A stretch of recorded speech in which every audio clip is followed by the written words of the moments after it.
Hello and welcome back to Laurie Something New with Something Old, where I showcase one of my favorite old products from Altenew.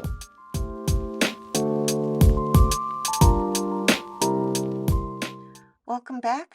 We're going to be using Meadow Bush die set and the stencil to create this month's card and for March and April also. I'm going to show you 3 different ways to use this stencil set. You're going to love it. So I am putting my paper onto the stamp wheel.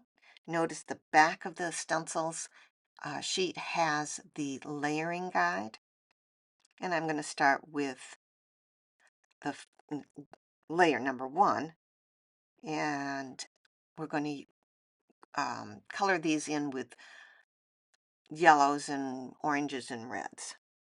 And I'm using those little brushes to blend, and we're using chamomile to start with. And I got a piece of paper there so that I could stamp off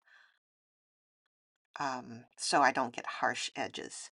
I've switched to the detail brush because I want to make the edges of the flower darker. So I can take the detail brush and go from the plastic onto the opening to get it darker along the edges and lighter in the center. I can do that better with a little detail brush.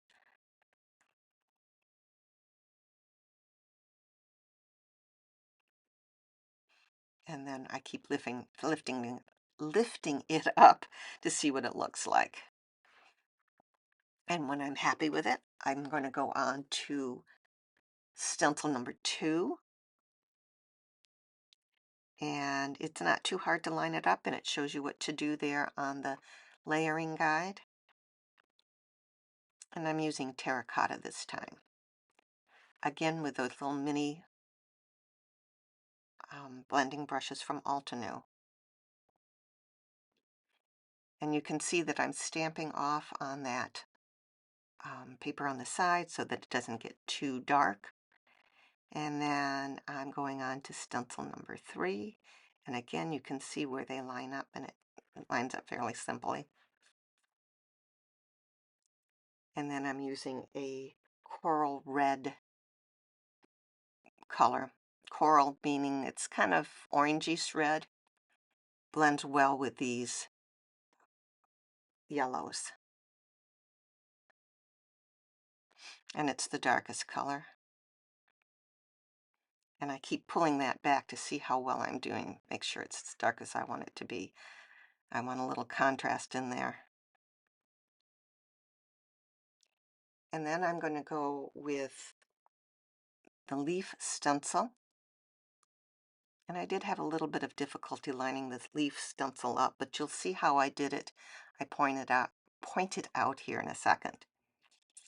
Most of the time, the leaves are coming from behind or butted up right next to the flowers. And I wanted to make sure that that's what was happening, so I adjust. And you can see, and I pointed out, where the flowers are touching right up against the leaves and not overlapping at all, right up against it. So it looks like the leaves in some places are coming out from behind the flowers. And then right there, it's the flowers right up against the leaf, and there, and along there.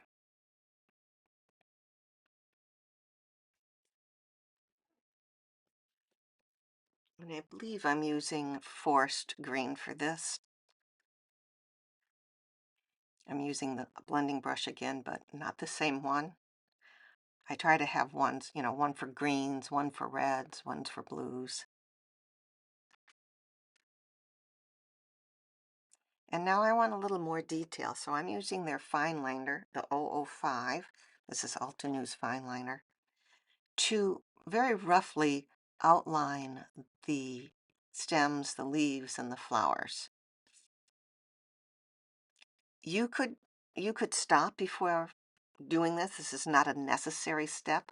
I like the look, but if you don't do that. I'm only making suggestions. I have no rules here. Make it your card. I happen to like this kind of breezy look of the flowers.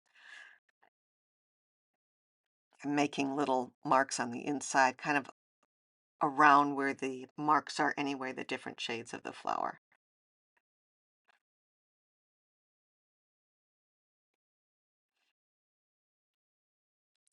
And then you can see that I'm going to use the die cut to cut those right out. And notice that I've made a lot of pen marks on the paper behind it. I've done that before and I like that, but I didn't want it for this because I wanted to cut it out anyway. So I didn't use that background paper at all. I just threw it out. And that's basically how it's going to fit on the card. And I want to spotlight or highlight that. So I needed something in the background. So I'm using a rectangular die, but you could just cut paper and on your trimmer. And I happen to have cardstock that matches the color of the leaves. And that's going to go in the center with the flowers around it.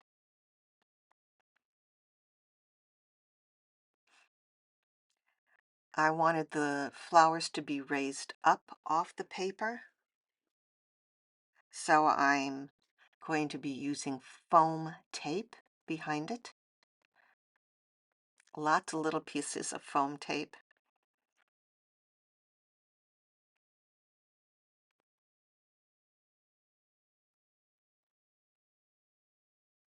And I'm going to make sure that the leaves where it's cut off at the top match right up with the edge of the paper.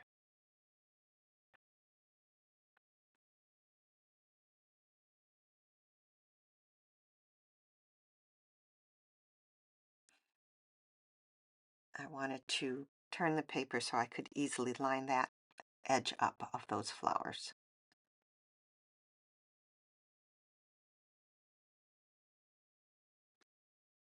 And there you have it. The card could be done just like this. It could be finished. But I also show some samples of different sentiments you can use. That says sending you something, that says warm wishes. Any of those little sentiments you could use on this card. So you could make the card, have it all set to go, and then when you need one, you can choose a sentiment that fits the reason you're sending the card. So there's a thank you, hugs, there's a hello there. I just happen to have pulled a bunch of the little stamp sets with the sentiments on to show you that you can use just about anything there. And what I'm using is Hello, Sweet Friend.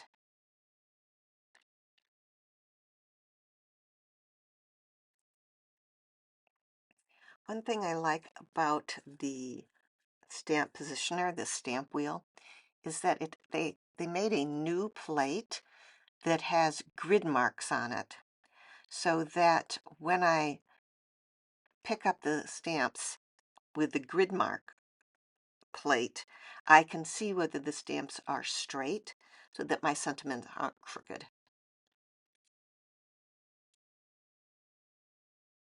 And I show you that in a second. There are the grid marks. So when I set the plate down, I can see whether those sentiments are straight. And they're not, but because I can then, oh, sorry, move the camera, I can look at it closely and then I can just move that, adjust that so that hello is right along that line. And the same with sweet friend. that didn't line up quite right either. So I can just pull up part of it, adjust, and then I'm looking at it and I think, that hello, it doesn't look quite right to me yet. So I'm holding it up sideways and close to the camera so you can see what I'm doing.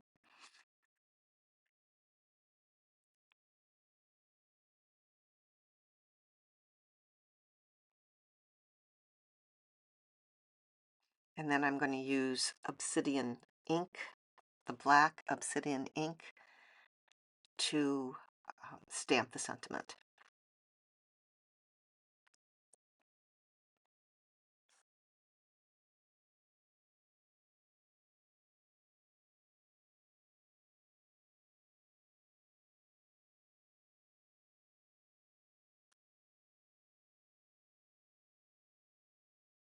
And there it is.